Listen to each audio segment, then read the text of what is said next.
Hello friends, good morning. Welcome in JDIS academy. JDIS academy आप सभी friends का बहुत बहुत वेलकम है। I hope you are doing well. आप बहुत अच्छे से रह रहे होंगे फ्रेंड्स। तो जैसा कि आप सभी को पता होगा कि आज हम लोग द हिंदू एडिटोरियल और न्यूज एनालिसिस का जो पार्ट एनालिसिस करते हैं वो एनालिसिस करेंगे, और आप अपने पसंदीदा प्लेटफॉर्म पर अवेलेबल हैं जहां पर आपको द हिंदू एडिटोरियल और न्यूज एनालिसिस कराया जाता है। तो फ्रेंड्स, आइए हम लोग बिना किसी देरी के जो है अपने अपने टॉपिक पर चलते हैं।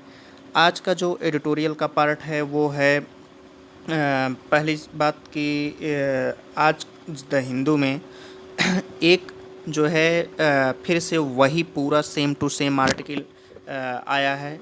और वो आर्टिकल इतना मतलब कहने का आशा ये है फ्रेंड्स कि हूबहू वही पिछला आर्टिकल इन्होंने कवर किया है। एक भी शब्दों का हेर फेर उसमें इन्होंने नहीं किया है।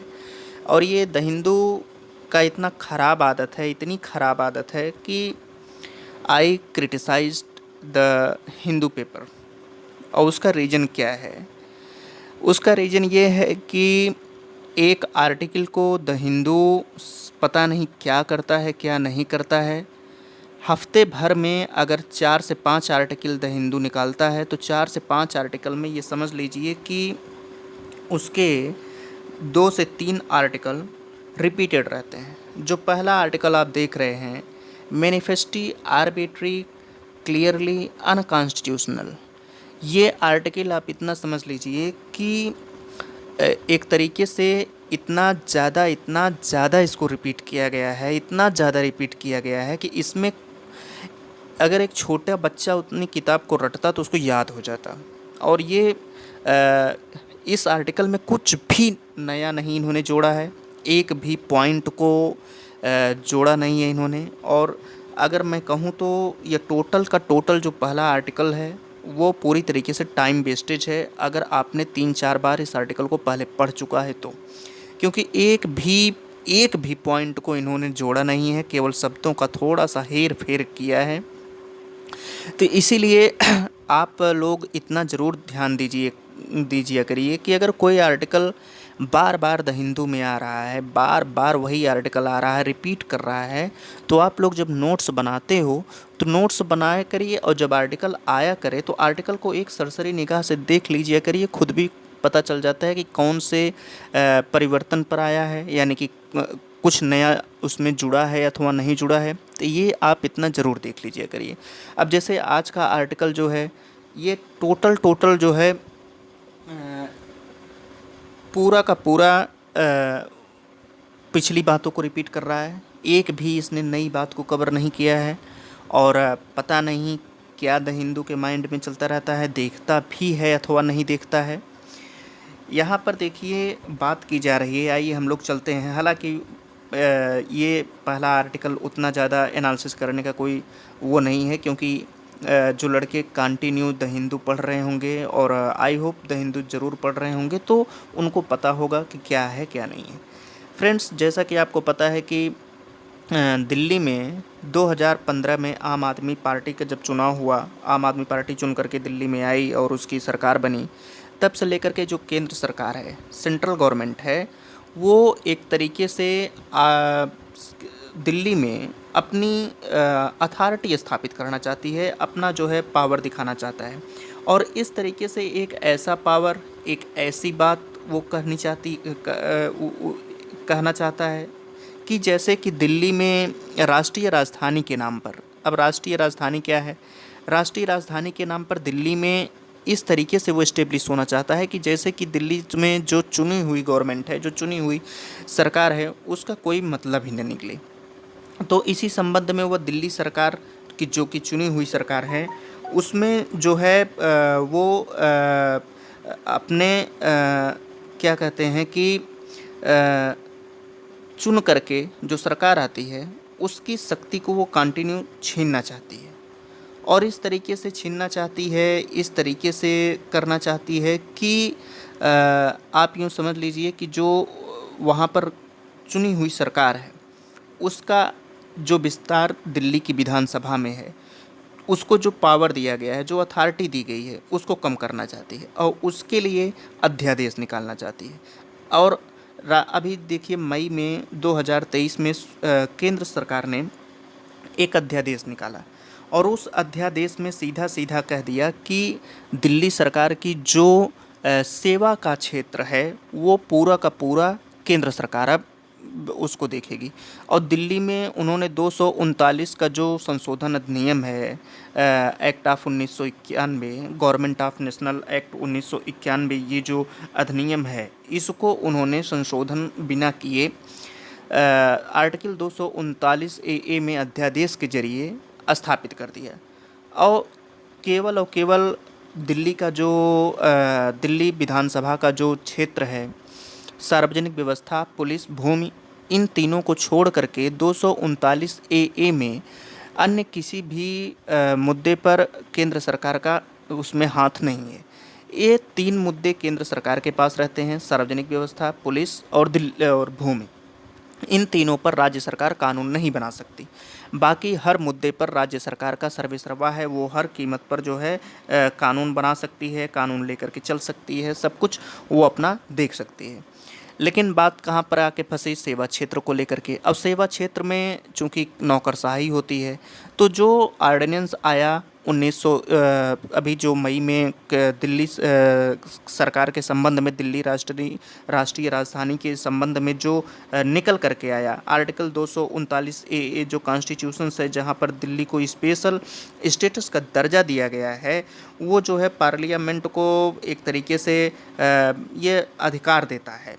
मतलब आप कह सकते हो कि 239 ए में इस तरीके से शक्तियों को विभाजित किया गया है कि दिल्ली सरकार की विधानमंडल और केंद्र सरकार के मध्य संतुलन बना रहे।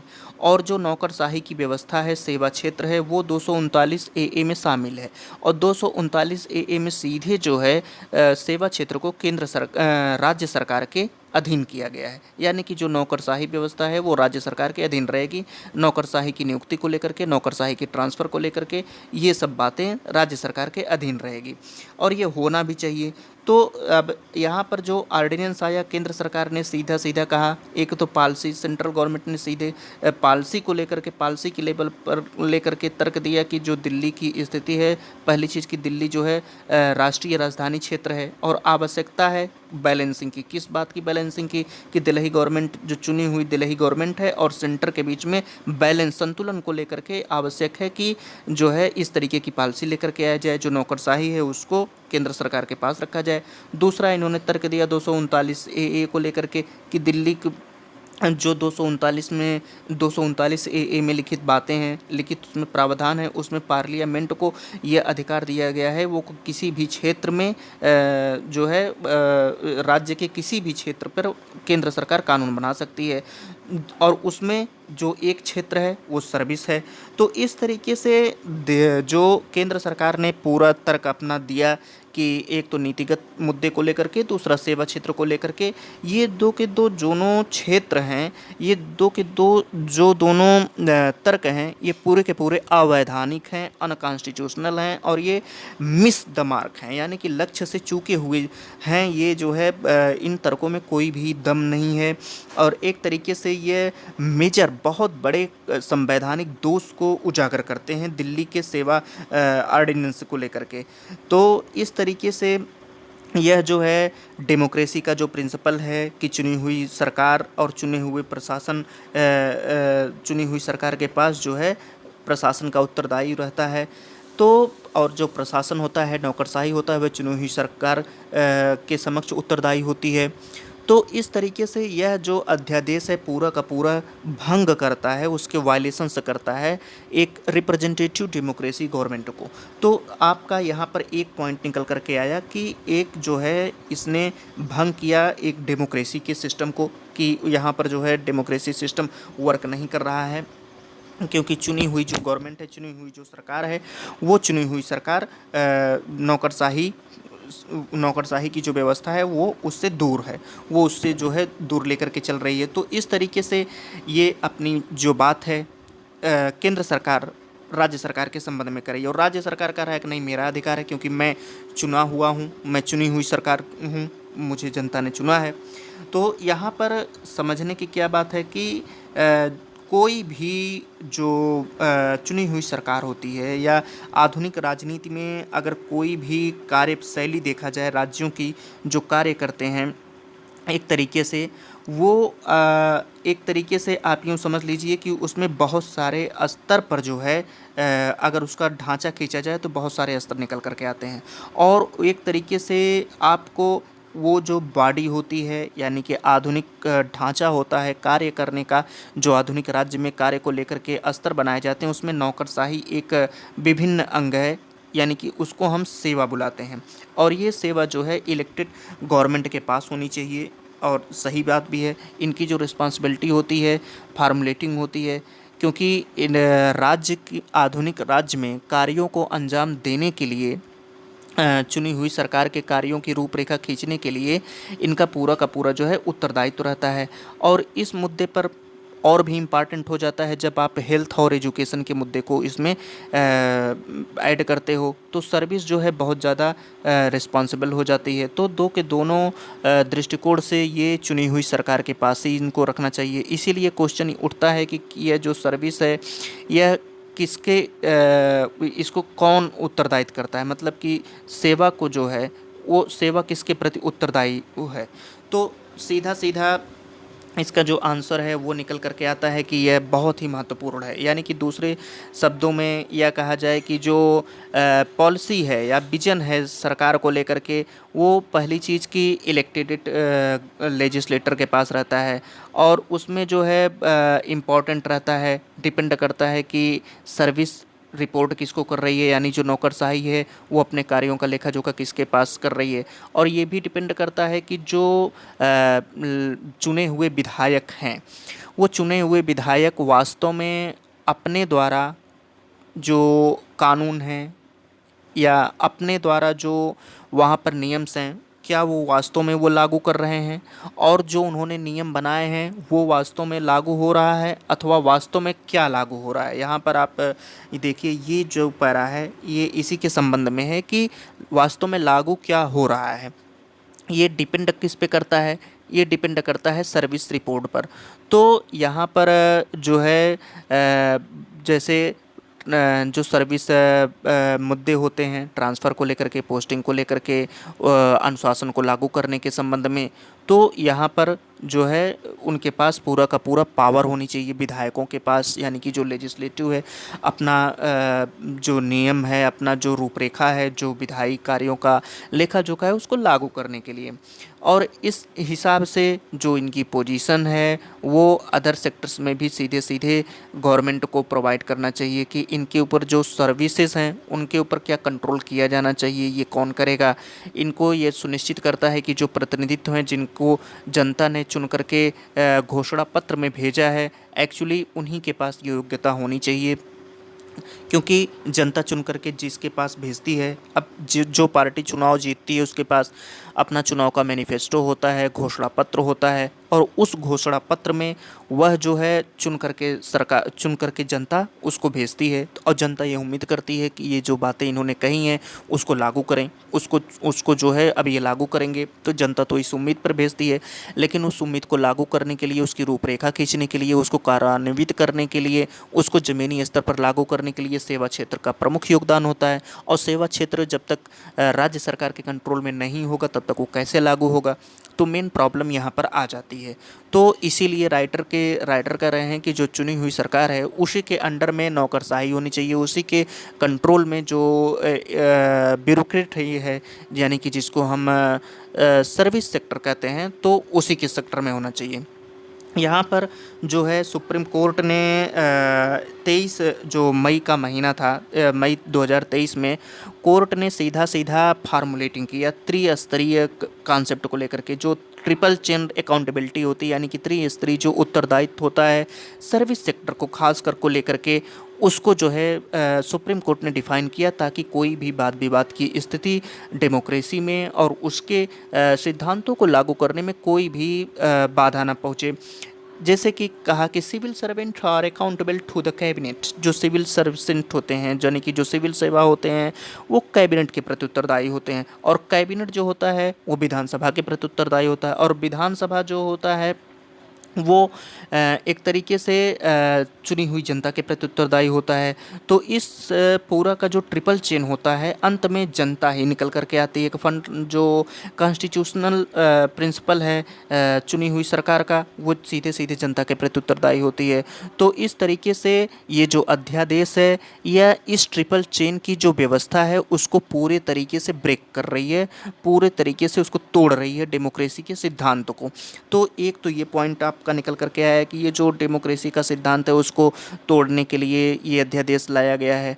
यानी कि इस तरीके से अगर ये अध्यादेश लागू होता है तो पूरा का पूरा सिस्टम जो है वो टूट जाता है, ट्रिपल चेन ऑफ अकाउंटेबिलिटी का।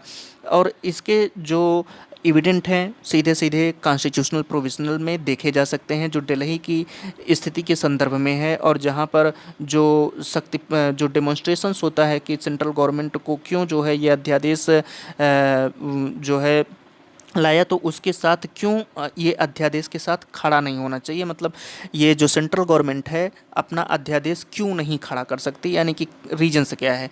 दिल्ली की स्पेशल स्टेटस है, और इस विशेष स्थिति के संदर्भ में जो दिल्ली में डिफाइन किया गया है, यानी कि जब आर्टिकल 239 ए आया तो उसमें पूरे की पूरी बातों को डिफाइन किया गया है कि, और दिल्ली विशिष्ट राजधानी के संदर्भ में, विशेष राज्य के संदर्भ में, कि जहाँ तक इसकी लेजिस्लेटिव असेंबली के विस्तार का बात आता है, दिल्ली गवर्नमेंट के विस्तार की बात आती है, तो दिल्ली गवर्नमेंट हर उस सेक्टर पर जो विधानसभा के अधिकार क्षेत्र में हर राज्य में होता है, दिल्ली गवर्नमेंट को ये पूरा का पूरा पावर है, केवल और केवल 3 सेक्टर को छोड़ करके, यानी कि public order, land and police, इन 3 को छोड़ करके दिल्ली विधानसभा को हर एक मुद्दे पर कानून बनाने, उसको लागू करने, उसको हर तरीके से एनालिसिस करने का पूरा हर राज्यों की तरह पावर है, हर राज्यों की तरह उसके पास शक्ति दी गई है।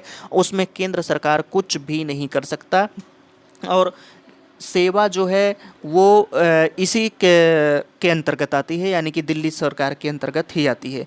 ये कोर्ट ने ट्रिपल चेन ऑफ अकाउंटेबिलिटी का सिद्धांत दिया, उसको रिलेटेड किया दिल्ली के संदर्भ में। तो इस तरीके से यहाँ पर जो आर्टिकल 239 ए है वो पूरे तरीके से दिल्ली के जो इस दिल्ली के संदर्भ में अपना व्याख्या किया, ताकि कोई भी जो है वाद विवाद की स्थिति ना हो, और दूसरे गवर्नमेंट के संदर्भ में, यानी कि जो दूसरे राज्य की सरकारें हैं वो अपना उसी की तरह ये भी अपना समान रूप से संचालन कर सके।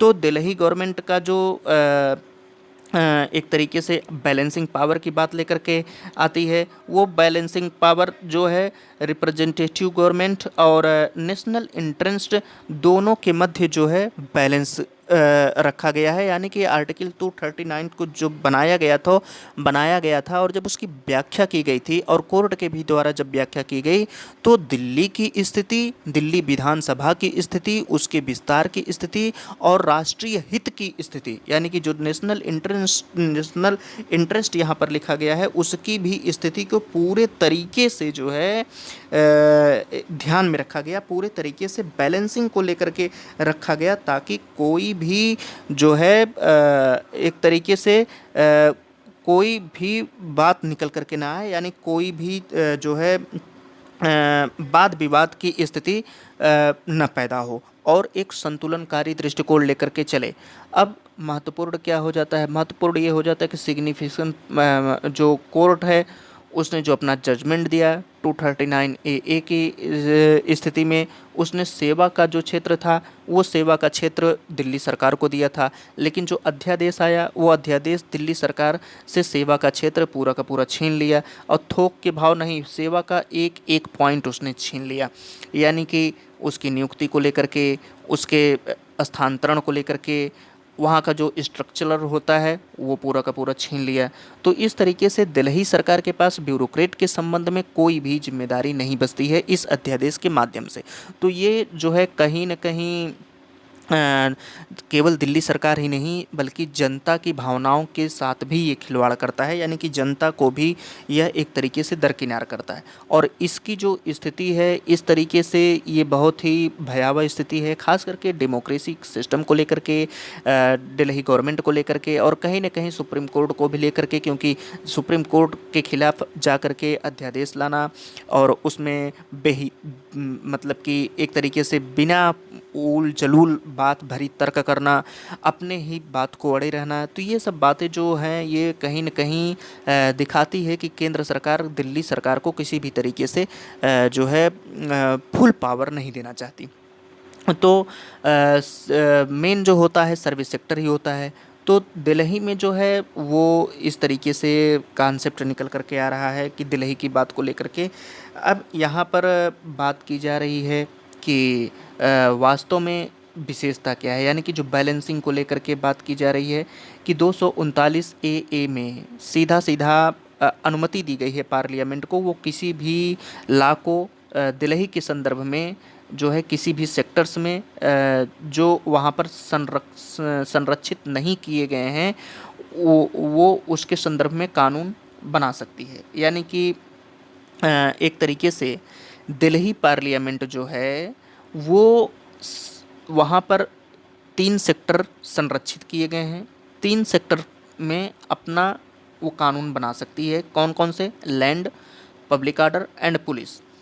चौथा सेक्टर इसमें कहा ही नहीं गया है, सर्विस सेक्टर। सर्विस सेक्टर की इसमें बात ही नहीं की गई है, लेकिन सर्विस सेक्टर को जो है यहाँ पर अध्यादेश के द्वारा केंद्र गवर्नमेंट लेकर के आई है और इस तरीके से ये एक अव्यवस्था उत्पन्न कर रही है। अब दिल्ली गवर्नमेंट पूरे तरीके से इस परिप्रेक्ष्य के संदर्भ में, यानी कि जो स्पेसिफिकेशन लेजिस्लेशन है, यानी कि विशिष्ट लेजिस्लेशन है, उसके संदर्भ में दिल्ली स्टेट किसी भी क्षेत्र में कानून बना सकता है। यानी कि सेंटर के पास केवल और केवल 3 सेक्टर को छोड़ करके बाकी किसी भी सेक्टर के पास कोई भी अनुमति नहीं है कि वो कानून बनाए, वो लेकर के चले साथ में, तो कोई भी बात वहाँ पर निकल करके नहीं आती। तो ये पूरा का पूरा जो है दिल्ली और उसके संदर्भ में फ्रेंड्स आर्टिकल है। अब यहाँ पर बात आती है कि जो दिल्ली सर्विस है वो ऐसा क्या ना करे, यानी कि सरकम जो स्पेसिफिक परिप्रेक्ष्य है दिल्ली गवर्नमेंट को लेकर के, अभी जो मैंने ऊपर बातें की कि इनकी पूरी की पूरी ये अध्यादेश के माध्यम से इनके पावर को छीन लिया गया है। तो इस तरीके से जो रिप्रेजेंटेटिव डेमोक्रेसी होती है उसका महत्व घट रहा है। वो एक तरीके से जो डेमोक्रेसी के चारों स्तंभ होते हैं वो पूरा गया, डिटरमाइनिंग प्रिंसिपल वो पूरा गया, जस्टिफाइस वो पूरा गया। तो इस तरीके से सेंट्रल ने अध्यादेश ला करके डेमोक्रेसी के चारों संबंधों को पूरे तरीके से अव्यवस्थित कर दिया। तो ये अध्यादेश किसी भी तरीके से अगर कहा जाए तो किसी भी तरीके से डिफाइन नहीं है और ये किसी भी तरीके से वैधानिक नहीं हो सकता। और इस तरीके से केंद्र सरकार को इस पर बचना चाहिए था। अब बात आगे की होगी कि जो बात यहाँ पर राइटर कर रहे हैं कि अब बात ये देखने लायक होगी कि अगर सुप्रीम कोर्ट का दरवाज़ा दिल्ली सरकार 5वीं बार खटखटाती है या आगे की तरफ खटखटाती है तो क्या उसके परिणाम देखने को मिलेंगे, यानी कि ऐसा क्या परिणाम होगा, ऐसा क्या परिणाम जो है दिल्ली सरकार को दिल्ली सरकार के संबंध में देखने को मिलेगा अगर दोबारा जो है इस तरीके की हरकत की जाती है या इस तरीके से बात की जाती है, तो क्या स्थिति देखने को मिलती है, यहाँ पर ये बात की जा रही है। तो फ्रेंड्स ये पूरा का पूरा जो है आर्टिकल था एक तरीके से दिल्ली सरकार के संबंध में, और ये जो है आर्टिकल इसी तरीके से पूरा का पूरा आता है और ये कई बार आ चुका है, तो इसलिए इसके संबंध में मैंने जो बातें थी वो पूरी की पूरी आपको बता दी।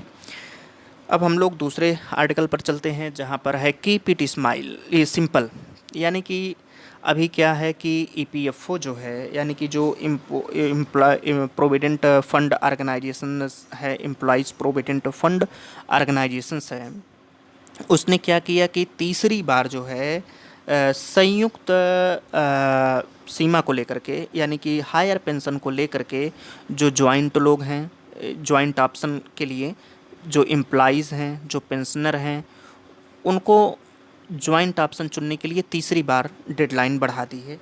और यह राइटर कह रहे हैं कि एक लिमिटेड रिलीफ है। लिमिटेड रिलीफ का मतलब कि सीमित राहत देने वाला है। क्यों ऐसा कह रहे हैं? क्योंकि बहुत सारे जो मुद्दे हैं वो अनसुलझे हुए हैं, बहुत सारे मुद्दे को सुलझाया नहीं गया है। तो जो कोर्ट का जजमेंट आया नवंबर 2022 तक, उसकी जो वैलिडिटी है उसके आधार पर, क्योंकि एम्प्लाई हैं वो एम्प्लाई पहली चीज़ की पेंशनर जो स्कीम है ईपीएस, यहाँ पर उसके संबंध में सुप्रीम कोर्ट का निर्णय नवंबर 2022 में आया, और उस निर्णय के दम पर यहाँ पर दो कैटेगरी निकल करके आती है, दो मैटर निकल करके आता है। एक, जो 1 सितंबर 2014 से पहले सर्विस छोड़ चुके हैं, यानी कि सेवानिवृत्त हो चुके हैं 1 सितंबर 2014 से पहले तक, 1 सितंबर 2014 के बाद जिन्होंने सर्विस छोड़ दी है, दूसरा, और तीसरा जो अभी भी सर्विस में है। ये 3 बातें निकल करके आती हैं। अब बात आती है कि करीब 16 लाख आवेदन अभी तक किए जा चुके हैं। अब 16 लाख आवेदनों को देख करके राइटर यही कह रहे हैं कि इतना, और अभी जो 16 लाख आवेदन किए गए हैं उसके अलावा अभी और भी आवेदन बढ़ेंगे।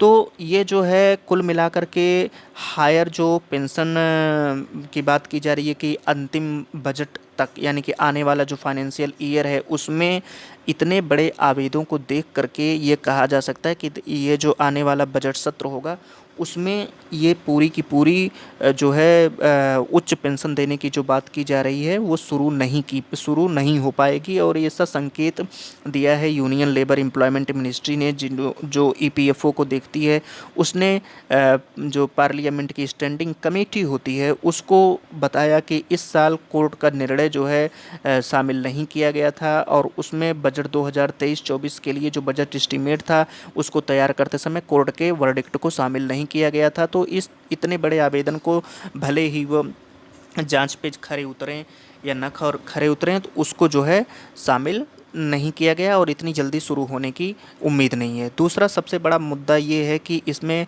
अमाउंट जो पेंशन है, यानी कि जो मेंबर हैं उनको जो पेंशन दी जाएगी, उनको जो पेंशन की राशि दी जाएगी मेंबर्स को और पेंशनर को, वो कितनी होगी, कितना रिसीव करेंगे, ये अनिश्चित है। और क्या उनके जो एप्लीकेशंस हैं वो एक्सेप्टेड किए जाएंगे।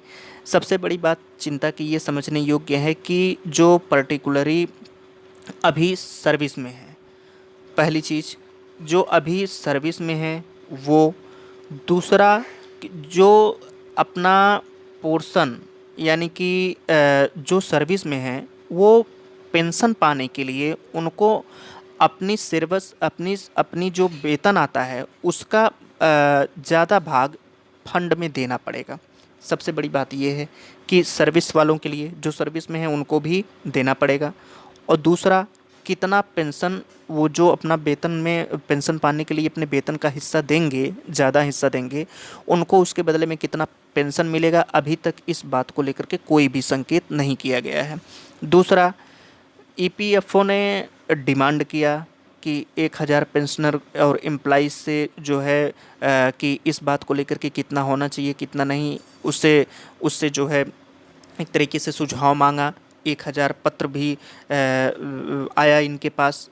तो अभी तक जो है ईपीएफओ जो है जो ईपीएफओ की वेबसाइट है वो कितना ट्रांसफ़र करेगी, कितना ट्रांसफ़र नहीं करेगी, इस बात का ईपीएफओ की वेबसाइट पर कोई भी कैलकुलेटर्स नहीं है। और यह समय है एक तरीके से पेंशन कितना दिया जाए, कितना ना दिया जाए, ये संकेत करने का समय है। तो जो एप्लीकेशंस गए हैं, चाहे वो 2014 के पहले जो रिटायर हैं, ये भी अभी उस मुद्दे पर अपनी बात को पूरी के पूरी तरीके से कंक्लूड नहीं किया है। तो 2014 के पहले जो रिटायर हो चुके हैं, यहाँ पर पीएफ अथॉरिटी जो है उनके आवेदनों को, चाहे वो भले ही रूल के जो है रूल से मैच न करते हों, अभी तक उसकी जांच भी नहीं किया है। तो यहाँ पर जो एम्प्लॉय हैं, ये राइटर कह रहे हैं कि जब इस तरीके से जो कर्मचारी हैं अभी तक उनकी जांच ही नहीं की गई है, तो अभी तो पता नहीं कितने ऐसे विभाग हैं और उन विभागों में कितने कर्मचारी हैं, कितने रिटायर हुए हैं, कितने काम कर रहे हैं, अभी उनके पास कोई डाटा ही नहीं है। और जो डाटा नहीं है और हर विभाग के लिए उसको आंकड़े रखना बहुत ही कठिन कार्य है। तो यहाँ पर राइटर सुझाव दे रहे हैं कि मंत्रालय को, यूनियन मिनिस्टर को और यूपी ईपीएफओ को सोशल सिक्योरिटी का जो जाल है वो प्रोवाइड करने के लिए उसमें अन्य विभागों को भी शामिल किया जाए। दूसरा जो है कि इस तरीके से उनको शामिल करना होगा कि हर पेंशनर जो है, यानी कि हर सर्विस करता, यानी जो सर्विस करता है उसको लाभ मिले, बेनिफिट पाए। एवरी जो पर्सन है वो बेनिफिट का अधिकार बने, बेनिफिट लेकर के चले, बेनिफिट उसको मिले। तो ये सोशल सिक्योरिटी को लेकर के बात कही गई है, सोशल सिक्योरिटी के संबंध में जो बात है वो कही गई है। अब यहाँ पर बात निकल कर के आती है, ये तो फ्रेंड्स था जो है आपको ईपीएफओ के संबंध में हमने बताया कि ईपीएफओ के संबंध में जो बातें हैं वो निकल कर के आई हैं। जो सर्विस सेक्टर्स हैं, जो ईपीएफओ ने पेमेंट देने के लिए बात कही है वो। तीसरा जो फ्रेंड्स आर्टिकल है, पहली चीज़ कि वो दोनों आर्टिकल किसी काम के नहीं हैं। एक है वहाँ पर स्टैटिस्टिकल आंकड़े जो पीसी महालोविनिस थे वो उसकी बात राइटर कर रहे हैं कि उन्होंने कितना स्ट्रगल किया, स्ट्रगल करके जो है कितना ज़्यादा ये पूरी की पूरी बात की, उसके संबंध में उसका कोई लेना देना नहीं है। अगला जो आर्टिकल है प्लेड इन इंडिया, उसका भी कोई लेना देना नहीं है। उसने सीधा कहा है कि गर्मी शुरू हो गई है, पाकिस्तान जो दर्शक आ रहे हैं उनकी संख्या बढ़ाने के लिए भारत सरकार को थोड़ा वीज़ा में आसान कर देना चाहिए। इसलिए इन दोनों आर्टिकल का कोई भी मतलब नहीं। अब यहाँ पर देखिए बात निकल कर के आ रही है, ये बहुत इंपॉर्टेंट आर्टिकल है, माइंड ब्लोइंग आर्टिकल है। और ये क्या कहता है कि ranking and the relatives of higher education से अभी क्या हुआ कि national institutional ranking framework NIRF ये रिसेंटली प्रकाशित किया गया इंडिया की रैंकिंग 2023 के लिए। इसमें जो है जो हायर एजुकेशन संस्थान है उनको 5 कैटेगरी में रैंक देने के लिए विभाजित किया जाता है। इसमें पूरी की पूरी यूनिवर्सिटी आती है, कॉलेज आता है, रिसर्च आता है, इंस्टीट्यूशंस आता है, इनोवेशंस आता है। 8 सब्जेक्ट डोमेन निर्धारित किए जाते हैं, engineering, management, pharmacy, medical, dental, law, कला, प्लानिंग, इनके आधार और एग्रीकल्चर एंड एलाइड सेक्टर। तो इस इतने आधार पर जो है भारत में रैंकिंग तैयार की जाती है और ये रैंकिंग निकालता है। NIRF जो है वो 5 पैरामीटर्स के आधार पर रैंकिंग देता है, टीचिंग, लर्निंग, रिसोर्सेज, ग्रेजुएशन, और इससे जो आउटकम आता है research and professional practice, outreach और इंक्लूसिव परसेप्शंस, ये जो है निकल कर के आता है। तो ये रैंक को पूरा डिसाइड करता है कि इन्हीं बेसिस के आधार पर हर जो इंस्टीट्यूशंस है वो इन पैरामीटर पर खरे उतरते हैं कि नहीं उतरते हैं, उसके आधार पर रैंकिंग की डिसाइड की जाती है कि कौन सा विद्यालय या कौन सी यूनिवर्सिटी बेहतरीन रैंक पर है और कितना वो पाई है। तो इस हिसाब से जो हायर एजुकेशन के लिए रैंकिंग है वो तैयार की जाती है। अब यहाँ पर बात क्या निकल कर के आती है, बात देखिए फ्रेंड्स निकल कर के आती है कि इस आर्टिकल को मैं पढ़ा इसलिए रहा हूँ कि इम्पॉर्टेंस बहुत है, आपको भारत की शिक्षा व्यवस्था के विषय में पूरी की पूरी निकल कर के आती है। यहाँ पर देखिए NIRF ने जो है 5,543 इंस्टीट्यूशंस को रैंकिंग के अंतर्गत में कुल मिलाकर के शामिल किया और इसमें जो है 8,686 एप्लीकेशन आए थे रैंकिंग के लिए। तो यहाँ पर सबसे बड़ी बात यह है कि 5,543 जो इंस्टीट्यूशंस है वो रैंकिंग के अंतर्गत में लाए गए। अब उसमें से कितने पाए, तो ऑल इंडिया सर्वे में दिखाया गया कि पूरे जो हायर एजुकेशन हैं 2021 में वो 1,113 यूनिवर्सिटी हैं, 43,796 कॉलेज हैं 2020-21 में, और जो एम्प्लॉई हैं उसमें हायर एजुकेशनल इंस्टीट्यूशंस में जो रैंकिंग के लिए प्रोसेस होता है उसमें केवल आप ये समझिए कि 12.3% जो इंस्टीट्यूशंस हैं वो रैंकिंग के लिए प्रोसेस किए गए, इतने ज़्यादा में, इतनी मात्रा में। और इसमें कोई भी जो है इसके नज़दीक कोई भी पहुंच नहीं पाया। और 87.7% जो एनआईआरएफ के द्वारा डिफाइंड किया गया है रैंकिंग पाने के लिए, यानी पूरे भारत में केवल 12.3% कॉलेज यूनिवर्सिटी कुल मिला जुला करके एनआईआरएफ के द्वारा जो डिसाइड किया गया है रैंकिंग पाने के लिए वहाँ तक पहुँच पाए, और 87.7% हायर एजुकेशन नहीं पहुँच पाए। ये बहुत ही चिंता का विषय है पूरे राष्ट्र के स्तर पर। और अगर विभाजन के स्तर पर देखा जाए, यानी कि ग्रामीण और शहरी क्षेत्र में विभाजन के स्तर पर देखा जाए, तो 100 कॉलेज जो है अगर आप शामिल किए हैं, 100 कॉलेज की जो डाटा है वो दिखाता है रूरल सेक्टर्स में, रूरल सेक्टर्स से केवल 100 कॉलेज शामिल किए गए रैंकिंग के लिए, लेकिन उसमें एक भी रैंक नहीं पा पाया। और AISHE ये जो है all India survey on higher education की रिपोर्ट दर्शाती है कि 43% जो यूनिवर्सिटी है और 61.4% जो कॉलेज हैं वो रूरल सेक्टर्स में हैं, और इनमें से किसी ने भी जो है एक तरीके से रैंक पाने के आधार पर इनको शामिल नहीं किया गया, और किसी ने कोई भी पैरामीटर्स तय नहीं किया, यानी कि इतनी बड़ी संख्या में होने के बावजूद एक भी कॉलेज रैंक नहीं पाया। अब यहाँ पर जो सेकंड मुद्दा है वो क्या है कि जो क्वांटिटी और क्वालिटी को लेकर के है। यहाँ पर जो अंडर 100 कॉलेज हैं रैंक के लिए एनआईआरएफ के द्वारा जो शामिल किए गए हैं, 35 तमिलनाडु के हैं, 32 दिल्ली के हैं, 14 केरल के हैं, और जो बचते हैं पूरे शेष इंडिया में हैं। AISHE के अनुसार उत्तर प्रदेश में सबसे ज़्यादा कॉलेज हैं पूरे देश में, और इसके बाद महाराष्ट्र में है, कर्नाटक में है, लेकिन 100 कॉलेज में उत्तर प्रदेश का सिंगल कॉलेज भी इन विशेषताओं पर, यानी कि रैंकिंग पाने के आधार पर शामिल नहीं हो पाया। और इसके बाद महाराष्ट्र के 3 कॉलेज और कर्नाटक के 2 कॉलेज रैंकिंग में शामिल हुए।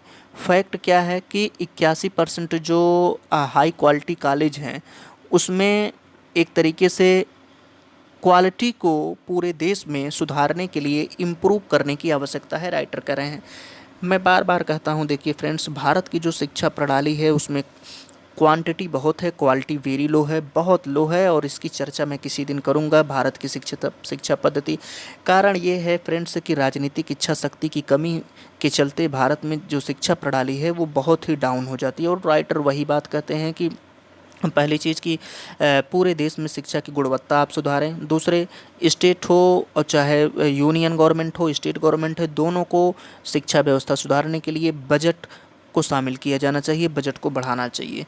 दूसरा, अब ये बात आते हैं क्वालिटी डिफरेंस को लेकर के कि प्राइवेट और गवर्नमेंट के जो इंस्टीट्यूशंस हैं दोनों में क्वालिटी डिफरेंस है। और पहली चीज़ की जो रैंकिंग आई है, प्राइवेट इंस्टीट्यूशन की जो सबसे ज़्यादा रैंक आई है वो 15वीं रैंक है। अब और यूनिवर्सिटी की जो रैंकिंग आई है हाईएस्ट रैंक, ये प्राइवेट सेक्टर में जो यूनिवर्सिटी की रैंकिंग है वो 6ठी रैंक है। तो इस तरीके से प्राइवेट सेक्टर की जो क्वालिटी है वो थोड़ा बेहतरीन ये बता रहे हैं। इसके बाद जो रूरल लोकेशंस है उसमें जो है स्टूडेंट की क्या है कि स्टूडेंट की जो पहुंच है वो है नहीं, और जो स्टेट यूनिवर्सिटी हैं उनको रूरल सेक्टर्स में अपनी पहुंच को बढ़ानी होगी। तीसरा जो इशू है वो इशू है फैकल्टी स्ट्रेंथ और रैंकिंग को लेकर के। अगर कंपैरिजन किया जाए तो 100 इंस्टीट्यूशंस ऐसे हैं जो विभिन्न प्रकार से, यानी कि बहुत विशाल अंतर उसमें दिखाया गया है। जैसे जो एवरेज नंबर फैकल्टी है 100 यूनिवर्सिटियों में वो 645 है, जबकि शेष यूनिवर्सिटियों में केवल 242 है। और कि जो कॉलेज हैं, पहली चीज़ की 173 जो कॉलेज हैं 100 में से 173 फैकल्टी है 100 कॉलेज में, बाकी जो कॉलेज बचते हैं उसमें केवल 71 फैकल्टी है। फैकल्टी का मतलब जो विभिन्न कोर्सेज होते हैं उसकी फैकल्टी। तो यहाँ पर आवश्यकता है क्वालिटी बढ़ाने की। क्वालिटी यहाँ पर राइटर कर रहे हैं कि केवल और केवल ईंट और बालू, ईंट मोरंग खड़ा करने से क्वालिटी नहीं बढ़ती है। आपको हर सेक्टर्स में जो जा कर के मदद करनी होगी, क्वालिटी बढ़ाना होगा, क्वालिटी इन्हेंस करना होगा, फैकल्टी पर जोर देना होगा, तब जा कर के आपकी रैंकिंग बढ़ेगी, आपकी शिक्षा का गुणवत्ता बढ़ेगा। यहाँ तक कि जो इंजीनियरिंग है जहाँ पर अक्सर जो है रैंकिंग के लिए एडवर्टाइज संस्थानों के द्वारा दिया जाता है, उसमें केवल 33.98% जो है वो स्वीकार किए गए हैं AICTE की मान्यताओं से। और जो फैकल्टी स्टूडेंट रेशियो होता है 1.20 है, यानी कि 20 छात्र पर 1 फैकल्टी विद्यमान है। बहुत बड़ी चिंता का विषय है। There is very big concern in India of the education. तो ये इंडिया के संबंध में बहुत बहुत एक तरीके से ख़राब बात है। ख़ास करके अगर इस तरीके से इन्होंने कोई सुधार आगे चल कर के नहीं किया तो शिक्षा गुणवत्ता वैसे भी बहुत भारत पीछे है, तो ये और भी हो जाएगा। यहाँ देखिए 1.20 है, तो ये ज़रा आप लोग देखिएगा जो मैंने अभी बताया। अब यहाँ पर साइंटिफिक पब्लिकेशंस की बात करते हैं कि जो साइंस पर शोध होते हैं, जो साइंस पर कार्य किए जाते हैं, वो कैसे हैं। आप यहाँ पर देखिए कि जो स्ट्रेंथ और क्वालिटी है वो दोनों रिफ्लेक्ट करती है। साइंटिफिक पब्लिकेशंस में 87.71% जो है पूरा पूरा उन शोध से आते हैं। यानी कि साइंटिफिक जो पब्लिकेशंस होता है, जो वैज्ञानिक पत्र और मैगजीन्स, वैज्ञानिक कार्य पब्लिश होते हैं, सबसे ज़्यादा उन इंस्टीट्यूशन से आते हैं जो 12.3% रैंकिंग में शामिल किए गए हैं। अब आप सोच लीजिए कि 12.3% जो इंस्टीट्यूशंस है वो पार्टिसिपेट करते हैं 90% के नियर अबाउट पूरे पूरे देश में स्कॉलर को लेकर के। और बाकी जो है जो और यहाँ तक कि जो इंजीनियरिंग के केस में अगर देखा जाए तो 99.98% जो है पूरा का पूरा इंजीनियरिंग सेक्टर से पब्लिकेशंस निकल करके आता है, जो संस्थान रैंकिंग में शामिल किए गए हैं। और सबसे महत्वपूर्ण बात यह है कि 50% जो शामिल किए गए हैं मैनेजमेंट के रैंकिंग, उसमें एक भी पब्लिकेशंस निकल करके नहीं आता। अब आप सोच सकते हो कितनी चिंता की बात है कि मैनेजमेंट के जो कॉलेज हैं, मैनेजमेंट की जो 50% इंस्टीट्यूशंस है, उसमें एक भी पब्लिकेशंस निकल करके नहीं आता, जीरो पब्लिकेशंस है। और वहीं इंजीनियरिंग के सेक्टर्स में 99.98% टोटल साइंटिफिक पब्लिकेशंस निकल करके आता है, जो शामिल किए गए हैं, रैंकिंग में भाग लिए गए हैं उसमें। तो ये जो रैंकिंग है, पहली चीज़ की वो उसमें क्वालिटी इन्हेंसमेंट करने की, हायर एजुकेशन सिस्टम में सुधार की आवश्यकता मांग रही है, बहुत बड़े स्तर पर सुधार। और ये सुधार केवल और केवल ईट मोरंग से नहीं, बल्कि आपको बजट, देखिए फ्रेंड्स, पैसा भी बहुत बड़ी चीज़ होती है और बजट ही मेन होता है अगर जो मैं कहूँ। और एक विकासशील देश में बजट की बहुत कमी होती है, बजट बहुत मायने रखता है शिक्षा में सुधार को लेकर के। सरकार की पॉलिसी जो है, और दूसरी चीज़ विकासशील देशों में सरकार की जो पॉलिसी होती है वो थोड़ा दूसरे हिसाब से होती है। तो ये पूरा जो है इस हिसाब से। अब यहाँ पर रैंकिंग की अगर बात की जाए तो जो हायर एजुकेशन सिस्टम में रैंकिंग की बात की जाए, फाइनेंशियल रिसोर्सेज में इंडिया पूरे के पूरे जो साइंटिफिक पब्लिकेशंस हैं 4.81% अपना पब्लिश करता है। तो और वहीं अगर चाइना का कंपैरिजन किया जाए तो चाइना जो है वर्ल्ड पब्लिकेशंस में 5% है, और 2000 में 5% था, और 26% इनहेंस की 2018 में जो है 26% था। तो अब आप सोच सकते हो कि चाइना की जो गवर्नमेंट है वो रिसर्च इन्वेस्टमेंट पर बहुत विशाल का फैसिलिटी अवेलेबल कराती है। और 2000 से लेकर के 2017 के बीच में आर्टिकल सुमिन को, क्लाइडिया स्टेनवेंडर एंड पिजार ओजोलिया LSC इम्पैक्ट ब्लॉक के अनुसार जो है चाइना की जो यूनिवर्सिटी हैं वो 140% संख्या में इंक्रीज की हैं, और जो रिसर्च फैकल्टी हैं 69% इंक्रीज की। यानी कि 2000 से लेकर के 2017 के बीच में चाइना में 140% यूनिवर्सिटी खुले और 69% रिसर्च फैसिलिटी खुली, और जो पब्लिक रिसर्च फंडिंग है वो 10 गुना वृद्धि हुई। तो भारत में कुछ अता पता ही नहीं है, आंकड़े ही नहीं दिया गया है। तो अगर आपको रैंकिंग लेकर के चलना है, इस पर्पस से सुधारना है, तो आपको पहली चीज़ की पॉलिसी डिसीजन स्ट्रांग करना पड़ेगा, बजट आउट करना पड़ेगा। हायर एजुकेशन सिस्टम में आपको बहुत ज़्यादा आवश्यकता है सारी चीज़ों को एक साथ लेकर के चलने की। आपको हर सेक्टर्स में सुधार करने की बहुत आवश्यकता है, खासकर बजट को इन्हेंस करते हुए, बजट को वृद्धि करते हुए। तो राइटर यही पूरी की पूरी बात करते हैं। तो इस हिसाब से देखिए फ्रेंड्स, जो मैंने बात कही ये आप लोगों को भी पता होगा कि भारत की शिक्षा प्रणाली जो है वो बहुत डाउन है, और इतनी डाउन है कि भारत की जो शिक्षा प्रणाली है वो कितना भी सरकार के द्वारा प्रयास बहुत किया जा रहा है, जितना बजट है उतना प्रयास किया जा रहा है, लेकिन भारत की शिक्षा प्रणाली एक तरीके से डिग्री धारक है। और उसका कारण जो है बहुत बड़ा पॉलिसी मेकर को लेकर के है। पॉलिसी भारत में देखिए, एसी के कमरे में बैठ कर के पॉलिसी बनाने से कुछ नहीं होगा। आपको ज़मीनी लेवल पर जो है उतरना होता है, ज़मीनी स्तर पर आपको कार्रवाइयाँ करनी पड़ती है, हर जगह जाना पड़ता है। और एक तरीके से एसी के कमरे में बैठ कर के पॉलिसी बनाना और एसी के कमरे में बैठ कर के मोबाइल चलाना, मोबाइल पर सुझाव देना, बहुत ज़मीन आसमान का अंतर होता है। तो भारत में अगर आपको शिक्षा व्यवस्था में सुधार करना है तो बहुत रूपरेखा की ज़रूरत होगी, बहुत बड़े स्तर की ज़रूरत होगी और इस तरीके से उसको लेकर के चलना होगा। तो आइए हम लोग अगले लेक्चर पर अगले आर्टिकल पर चलते हैं। यहाँ पर है how much employment generation does the economy need. यहाँ पर बात की जा रही है कि कितने ज़्यादा एम्प्लॉयमेंट आपको अर्थव्यवस्था में ज़रूरत है, कि अर्थव्यवस्था को कितनी ज़रूरत आवश्यकता होगी एक तरीके से एम्प्लॉयमेंट जनरेशन करने की। तो यहाँ पर पॉलिसी मेकर 5 से 8 मिलियन की बात करते हैं। देखिए पॉलिसी मेकर द हिंदू जो है एनालिसिस कर रहा है कि पॉलिसी मेकर जो है सरकार की ही भाषा बोल रहे हैं। जो विवेक दबेराय हैं, चेयरपर्सन है prime minister economy advisory council के, उन्होंने द इंडियन एक्सप्रेस में सीधे सीधे बात लिखा था कि जो एनालिटिकर हैं वो एनालिटिकल कहते हैं, जो विश्लेषक हैं वो कहते हैं कि 10 मिलियन से 12 मिलियन रोजगार की आवश्यकता है। लेकिन विवेक दबे राय का कहना है कि वो जनसंख्या में वृद्धि दर को नहीं देखते हैं। जनसंख्या वृद्धि दर जो है वो 1.5% से 0.8% अब है। और जनसंख्या वृद्धि दर को देखते हुए ये जो है जो रोज़गार की आवश्यकता है वो 5 मिलियन से लेकर के 8 मिलियन की आवश्यकता है। यानी कि ये जो है विश्लेषकों को ही दोष ठहरा रहे हैं कि आप जो आंकड़ा देख रहे हैं वो 2003-4 के आंकड़े पे बता रहे हैं कि 10 से 12 मिलियन, और जबकि वास्तव में क्या है कि अगर जनसंख्या वृद्धि दर 0.8% है वो 5 मिलियन से 8 मिलियन आवश्यकता है।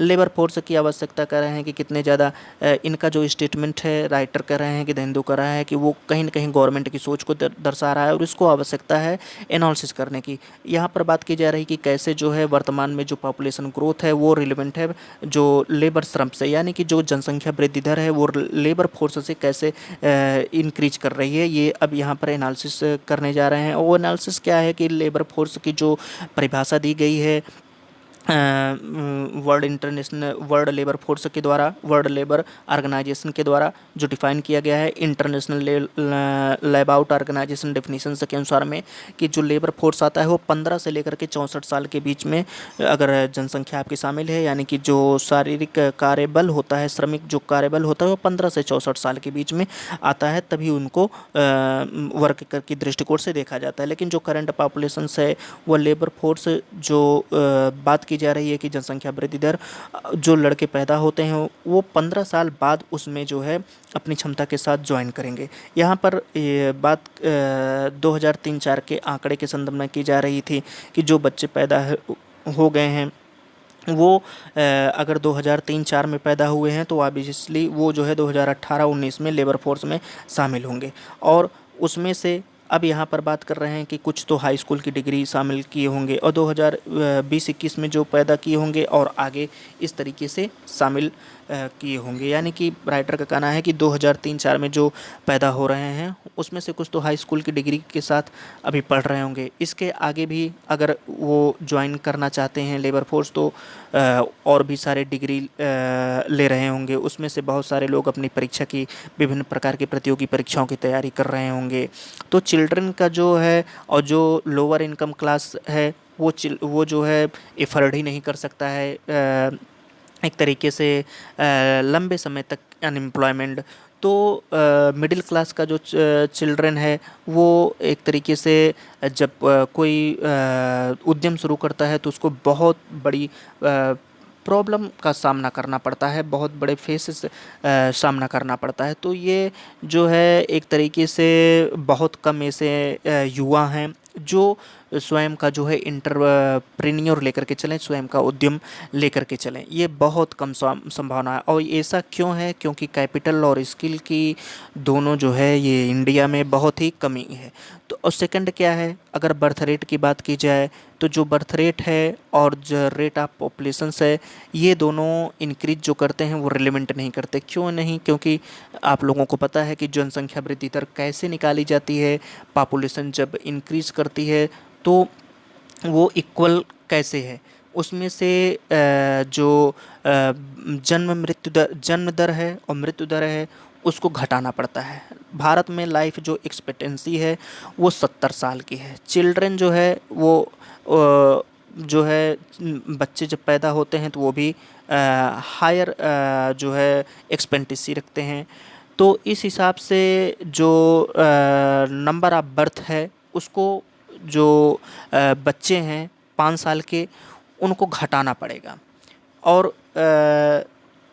आप एज्यूम करिए कि जो 5 से 50 साल के बीच में जो मृत्यु दर है उसमें जो बच्चे हैं उनकी संख्या घटाने की बात की जा रही है। तो जो पॉपुलेशन ग्रोथ रेट है वो एक्चुअली पॉपुलेशन ग्रोथ रेट है कितना, उसको जब आप आंकड़े पे निकालेंगे, जन्म दर निकालिए, मृत्यु दर निकालिए, बच्चे कितने मर रहे हैं कितने नहीं मर रहे हैं उसको भी निकालिए, तब आपका जो है सही आंकड़ा निकलेगा। और ये सही आंकड़ा अभी आगे आपको ये देखिए यहाँ पर जो है यही the number of birth in the death, कितने बर्थ इस साल में हुए हैं उसको आप सब्सट्रैक्ट करिए, घटाइए कितने मरे हैं, यानी कि जो जन्म लिए और जो घटे उसको भी जो मरे उसको घटाइए, 5 साल से जो बच्चे नीचे हैं उसको भी आप घटाइए। तब इसके बाद आप जो है पोटेंशियल नंबर में लेबर फोर्स, और इसके बाद जो है आगे जो है जब वो 15 साल जो बच्चे बचे तो जब वो 15 साल के हो जाएंगे तब उसमें जुड़ेंगे। इसी तरीके से सन 2000 में देखिए जो इंक्रीज हुए हैं 28,061,890 हैं, 2002 में 27 ये आंकड़ा है, 2005 में ये आंकड़ा है, 2007 में ये आंकड़ा है, 2022 में 24,168,206 आंकड़ा है, ये टेबल 1 में दिखाता है। तो इस तरीके से जो है एक आप कहिए कि इन सालों में ये सब आंकड़े जो है वो बढ़े हैं। तो इंडिकेट क्या करता है कि जो पोटेंशियल यंग है वो एक तरीके से 24 मिलियन से 28 मिलियन 2000 से लेकर के 2022 के बीच में वृद्धि हुई है। यानी कि जो पॉपुलेशंस है, जो पोटेंशियल है, युवा पोटेंशियल है, वो 2000 से लेकर के 2022 के बीच 24 से 28 मिलियन इंक्रीज हुई है। और इसके आगे भी इन सालों में जो ये रिलेवेंट है, यानी कि जो बच्चे हैं वो बच्चे इन सालों के बीच में ये डिफाइंड नहीं है कि वो लेबर फोर्सेस में शामिल होंगे। क्यों? क्योंकि कुछ हाई स्कूल में होंगे, कुछ इंटरमीडिएट में होंगे, कुछ अंडर ग्रेजुएट में होंगे, कुछ ग्रेजुएट कर रहे होंगे, कुछ अदर डिग्रीज़ ले रहे होंगे। जो पॉसिबिलिटी है वो बात ये होती है कि जो बच्चे पढ़ते होते हैं उनकी बहुत कम पॉसिबिलिटी होती है कि वो किसी वर्क को ढूंढें, किसी वर्क को शामिल करें। तो इस तरीके से जो लेबर फोर्स है वो एजुकेशनल डाटा वो हमको बताता है कि क्या परसेंटेज है रिलेवेंट एज ग्रुप इनरोलमेंट का, इन जो डिग्रीज होती हैं उनको शामिल, उसमें कितने शामिल हैं। इसीलिए जो इनरोलिंगमेंट नंबर होता है उसको ये करेक्टली कितने पोटेंशियल हैं ये शो नहीं करता। क्यों? क्योंकि आंकड़े जो है वो अलग अलग हैं, आंकड़े अलग अलग दिखाते हैं।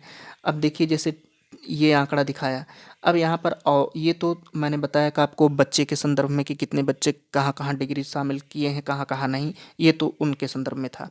अब यहाँ पर बात आती है जो कुछ औरतें हैं जैसे वो जो ज्वाइन की हैं लेबर फोर्स, कुछ जैसे सोशल रीजन्स की वजह से, तो वो जो है 2022 में पुरुष और स्त्रियों के बीच में कितना ज़्यादा आंकड़ा है, ये जो है देखिए ये आंकड़ा है 1000 औरतों पर 1068 जो है पुरुष, ये आंकड़ा दिखा रहा है।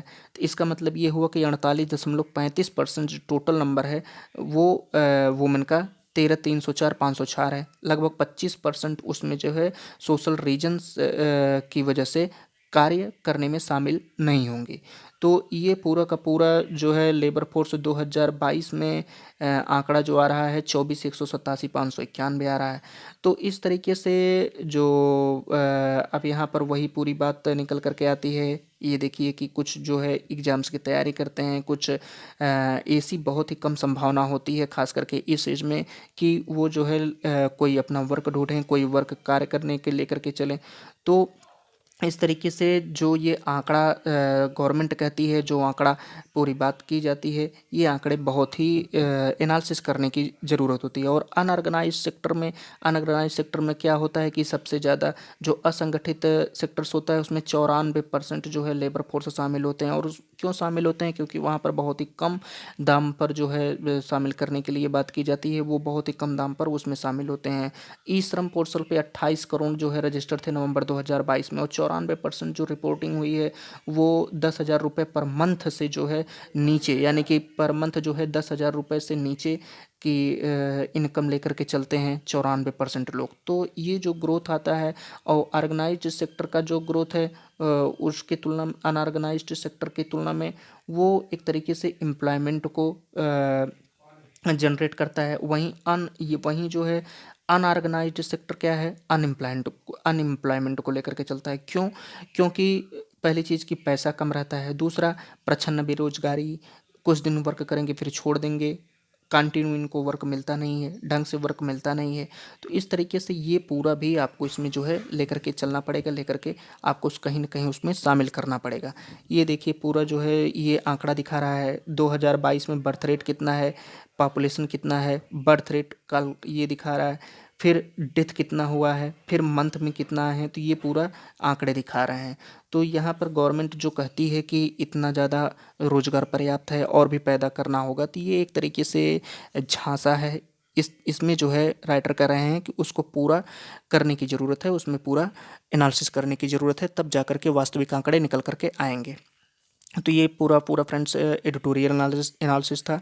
अब बात आती है न्यूज एनालिसिस पर। यहाँ देखिए इंडिया यूएस जो है ज्वाइन किए हैं सिक्योर। अभी जो प्रधानमंत्री नरेंद्र मोदी हैं उनकी यात्रा अमेरिका में हुई थी और बहुत बड़ी बात निकल करके आई। अमेरिका ने टेक्नोलॉजी ट्रांसफ़र करने के लिए अपनी सहमति जारी किया, जो कि बहुत टफ टेक्नोलॉजी होती है लड़ाकू विमान इंजन बनाने की। भारत कई सालों से प्रयासरत था और उतनी मदद नहीं मिल पा रही थी। और अमेरिका ने 80% से ज़्यादा जो है टेक्नोलॉजी ट्रांसफ़र करने की बात कही, पीपल टू पीपल कनेक्ट की बात की गई, प्लेनेट की बात की गई, एक नया अध्याय जोड़ा गया। तो यही बात यहाँ पर जो है सेक्रेटरी कहते हैं कि एक नया अध्याय यूएस और इंडिया के मध्य में लिखा गया, और ये आगे चल कर के बहुत ही बेहतरीन साबित होगा। तो ये अच्छी बात है कि अमेरिका और भारत जो है वो करीब आ रहे हैं।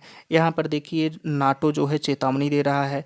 ऑनलाइन जो है क्या कि जो शारीरिक national organ and tissue transplant organisation, जो राष्ट्रीय अंग होता है, राष्ट्रीय कृत्रिम, राष्ट्रीय आर्गन, राष्ट्रीय जैविक और ऊतक ट्रांसप्लांट संगठन, ये जो है जो सोशल मीडिया है, प्राइवेट वेबसाइट है, उसको सीधे सीधे चैलेंज किया है, चुनौती दिया है, उसको वार्निंग दिया है कि जो शारीरिक अंग होते हैं बिक्री के लिए, जो इस तरीके से जैविक अंग होते हैं, उसको ट्रेडिंग के लिए प्रमोशन न किया जाए। और इस बात को लेकर के जो है उन्होंने मंत्रालय को भी पत्र लिखा है, और इस पर जो है उसने कहा कि ये जो सोशल मीडिया पर और विभिन्न प्लेटफार्मों पर, वेबसाइटों पर मानव अंगों की बिक्री का बात की जाती है, उसकी बात की जाती है, वो human organ and tissue act 1994 का उल्लंघन करती है, उसके रूल्स का।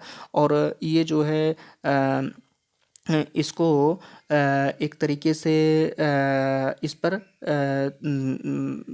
इसको देखने की ज़रूरत है और इसको कंट्रोल करने की ज़रूरत है, और इस पर जितनी जल्दी हो सके उतना इसको कम कर करके इसको कानून बना करके कंट्रोल करिए, चाहे जैसे कंट्रोल करिए। तो ये बात निकल करके आती है कि हाई डिमांड होती है, जो है जो किडनी वगैरह ट्रांसप्लांट होते हैं, ये एक तरीके से बहुत ही हायर पैसे पे जाते हैं। तो इनको जो है ट्रेडिंग के लिए प्रचार करना ये बहुत गलत है। यहाँ पर देखिए कैबिनेट ने एनआरएफ बिल जो है वो पास किया। एनआरएफ का मतलब होता है नेशनल रिसर्च फाउंडेशन बिल 2023। ये जो है उच्च स्तर पे जो हाई लेवल स्ट्रेटजिक डायरेक्शंस होता है, वहाँ पर जो साइंटिफिक रिसर्च होते हैं उसमें ये जो है साइंटिफिक रिसर्च के लिए बिल जो है उसको पारित कर दिया गया, यानी कि उच्च रणनीतिक दिशा निर्देश में जो वैज्ञानिक बिल है वो पास किया गया। अब उसके अंतर्गत जो कार्य होंगे वो किए जाएंगे। ये 2023 से 28 के बीच इसमें 50,000 करोड़ रुपए की लागत आएगी। तो ये जो है एक तरीके से पूरा का पूरा अपना वर्क देखेगा। इस बिल में जो बातें हैं, साइंस और इंजीनियरिंग रिसर्च बोर्ड इसकी स्थापना पार्लियामेंट के द्वारा 2008 में की गई थी। और इसका जो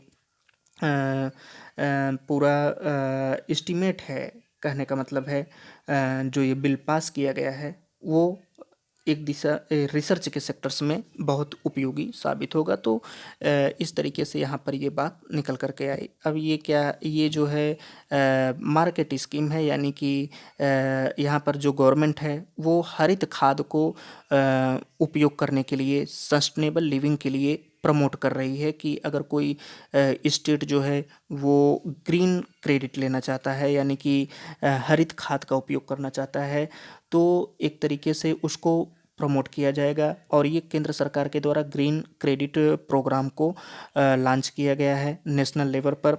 और उसमें हरित खाद के उपयोग करने की और रासायनिक खाद रोकने की बात की गई है। और उस पर सब्सिडी की भी बात की गई है। तो इस तरीके से ये जो है एक तरीके से हर दृष्टिकोण से बेहतरीन साबित होगा, खास करके सस्टेनेबल डेवलपमेंट के लिए और पानी के लिए, प्रदूषण के लिए, हर के लिए साबित होगा। नेपाल की सुप्रीम कोर्ट ने अभी एक आर्डर दिया सेम सेक्स मैरिज को लेकर के। वहाँ की सुप्रीम कोर्ट ने सीधा सरकार से कहा कि जो सेम सेक्स मैरिज हो रहे हैं उनको पंजीकृत करने की आवश्यकता है, उनको रजिस्टर्ड आप करिए, रजिस्टर्ड उनको करना स्टार्ट कीजिए। ये बायो फर्टिलाइजर स्कीम जो अभी मैं बात कर रहा था, ये उसी से रिलेटेड है। वो धरती पानी उन सब के प्रदूषण से बचाव के लिए था। और ये जो है पीएम प्रणाम, यानी कि PM programme for restorations awareness generations nourishment and ameliorations of mother earth, यानी कि ये धरती माता को पुनः जो है जगाना, संरक्षित करना, रिस्टोर करना, उसके संबंध में ये बायो फर्टिलाइजर की बात की गई है। कि जो कमेटी यानी इकोनॉमिक अफेयर्स है उसने सोमवार को कहा, बुधवार को कहा कि रासायनिक खाद का उपयोग अब कम से कम करें। और जो एग्रीकल्चर्स के लिए है, सस्टेनेबल फॉर डेवलपमेंट के लिए है, सस्टेनेबल एग्रीकल्चर्स के लिए है, न्यूट्रिशन बेस्ड बायो फर्टिलाइजर का उपयोग किया जाएगा। और इसके लिए कुल 3,70,000 जो है 370,128.7 करोड़ रुपए का एस्टिमेट किया गया है। और इस तरीके से इस पर जो है बात की जा रही है। बायो फर्टिलाइजर जो स्कीम है, इन्होंने कहा कि जो स्टेट इसको लागू करेंगे वो स्टेट जो है जैसे कोई स्टेट 10 लाख टन जो है फर्टिलाइज़र का यूज करता है और उसमें से 3 लाख टन जो है वो कम करता है, तो 3,000 करोड़ रुपए की सब्सिडी उसकी बचती है। और जो राज्य की सब्सिडी दी जाएगी उसमें राज्य 50% सब्सिडी देगा और 50% जो है अतिरिक्त राशि देगा। और 1,500 करोड़ रुपए की स्टेट को अतिरिक्त फर्टिलाइजर प्रोवाइड कराया जाएगा, डेवलपमेंट कराया जाएगा, यानी कि राज्य को अतिरिक्त पैसा दिया जाएगा। और 1,500 करोड़ रुपए अगर राज्य वैकल्पिक खाद का उपयोग करता है, यानी कि हरित खाद का उपयोग करता है और अदर इससे जुड़े डेवलपमेंट का प्रोग्राम लेकर के चलता है, तो उसको अतिरिक्त राशि प्रदान की जाएगी। तो ये जो है अतिरिक्त खाद और उसके संबंध में थी। यहाँ देखिए अभी आप लोग मार्केट में देख रहे होंगे टमाटर, प्याज और जो हर खाद्य वस्तुएं हैं खास करके उसमें बहुत ज़बरदस्त एक तरीके से उसकी कीमतों में उछाल आया है। तो ये वेजिटेबल जो है 100 रुपया पर किलो बुधवार को था। टमाटर जो है वो 45 से 50 रुपया केजी एक हर स्टेट में पहुंच चुका है।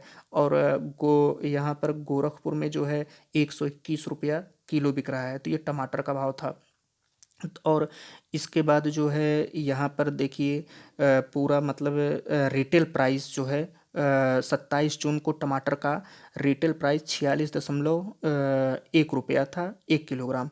और ये जो है 95% जो है इंक्रीज कर गया पिछले मंथ से।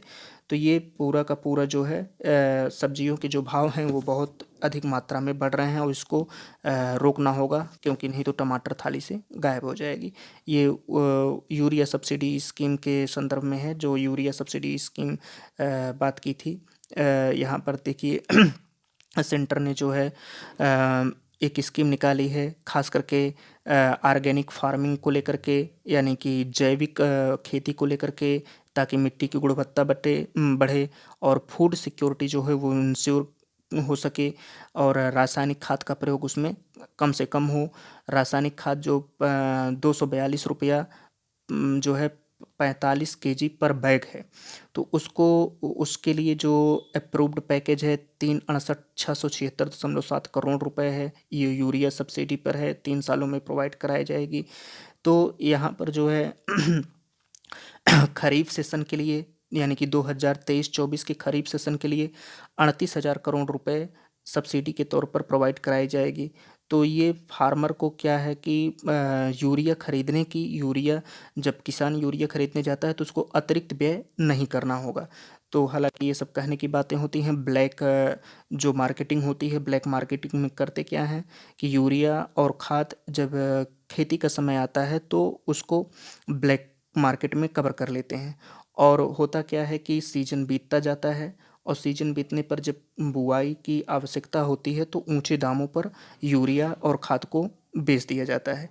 तो यहाँ पर जो है जो गवर्नमेंट है उसको एडमिनिस्ट्रेशन स्तर पर उसको वर्क करना पड़ेगा, तब जा कर के ये बातें वहाँ पर लागू हो पाएंगी। यहाँ पर देखिए 44 ये जो है मार्केट डेवलपमेंट जो असिस्टेंट है वो ऑर्गेनिक फर्टिलाइज़र का, यानी कि गोवर्धन प्लांट से ऑर्गेनिक खाद जो है उसको प्रमोट करने के लिए 1451.84 करोड़ रुपया का जो बजट लाया गया है। तो इस तरीके से जो रासायनिक खाद है उसका कम प्रयोग और ऑर्गेनिक खाद का अधिक से अधिक प्रयोग करने पर सरकार के द्वारा जोर दिया जा रहा है। तो ये फ्रेंड्स पूरा का पूरा न्यूज़ और एडिटोरियल एनालिसिस था। आई होप आपको समझ में आया होगा। अगर समझ में आया होगा तो आप लोग लाइक कीजिएगा, नहीं समझ में आया होगा तो डिसलाइक कीजिएगा, और जितना हो सकेगा उतना लाइक शेयर सब्सक्राइब करना ना भूलिएगा। मिलते हैं नेक्स्ट लेक्चर पर, तब तक के लिए लॉट ऑफ थैंक्स। जय हिंद, जय भारत।